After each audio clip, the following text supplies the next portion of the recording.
بسم اللہ الرحمن الرحیم۔ سور کی چربی حلال ہے یا حرام؟ اسلام نے سور کا گوشت حرام قرار کیوں دیا؟ سلطان صلاح الدین ایوبی کے زمانے میں ایک یہودی عورت تھی جو اسلام پر ریسرچ کر رہی تھی۔ اس نے اسلام کے بارے میں بہت کچھ سیکھا، بہت کچھ پڑھا۔ ایک سوال جس کا جواب اسے کسی سے نہ ملا وہ یہ تھا کہ آخر خنزیر کے گوشت میں ایسی کیا برائی ہے جس کی وجہ سے خنزیر کا گوشت کھانا اسلام میں حرام قرار دیا گیا۔ صرف یہی ایک بات تھی جو اس کو اسلام قبول کرنے سے روک رہی تھی۔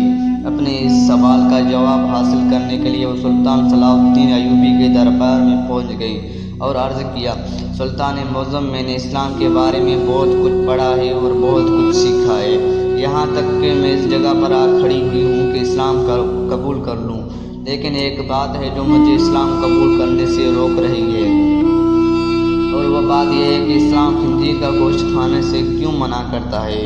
اسلام نے جس چیز کے بارے میں منع کیا وہاں اس کی دلیل ملی ہے، لیکن خنزیر کا گوشت حرام ہونے کی کیا وجہ ہے، اس بارے میں مجھے ابھی تک کوئی مضبوط دلیل نہیں ملی۔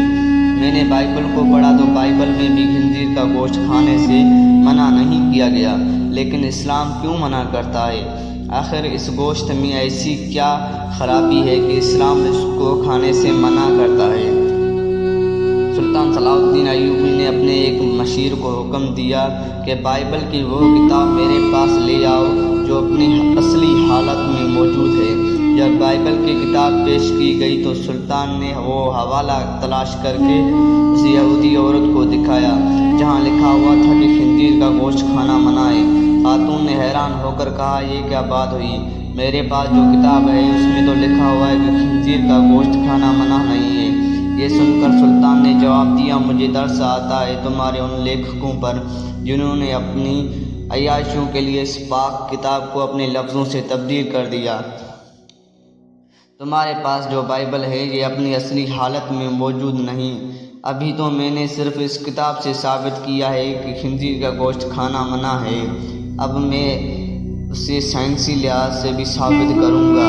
پھر سلطان نے اس عورت سے کہا کہ کل صبح خنزیر کا گوشت پکا کر میرے دربار میں لے آنا۔ دوسرے دن اس عورت نے خنزیر کا پکا ہوا گوشت سلطان کی خدمت میں پیش کر دیا۔ سلطان نے اس کو کرار سے دیکھتے ہوئے کہا کہ اب اس کی بوٹی کے 2 حصے کرو۔ خاتون نے جب چھری سے بوٹی کے 2 حصے کیے تو درمیان میں سے گوشت کچا تھا۔ سلطان نے اس خاتون سے کہا کہ کیا تم نے اس گوشت کو اچھی طرح پکایا نہیں؟ تو وہ کہنے لگی، نہیں سلطان معظم، میں نے تو اس کو بہت اچھی طرح سے پکایا ہے۔ تو سلطان نے کہا کہ اب تمہاری سمجھ میں آ گئی ہے کہ یہ حرام گوشت ہے، اسے جتنی بھی اچھی طرح پکایا جائے یہ درمیان میں سے کچا رہ جاتا ہے، اور جب یہ تمہارے پیٹ کے اندر جاتا ہے تو بہت سی بیماریوں کا سبب بنتا ہے۔ دوسری بات یہ ہے کہ سور جس جگہ رہتا ہے یہ اپنے ارد گرد کے تمام گندگی یہاں تک کہ انسان کی گندگی کو بھی کھا جاتا ہے۔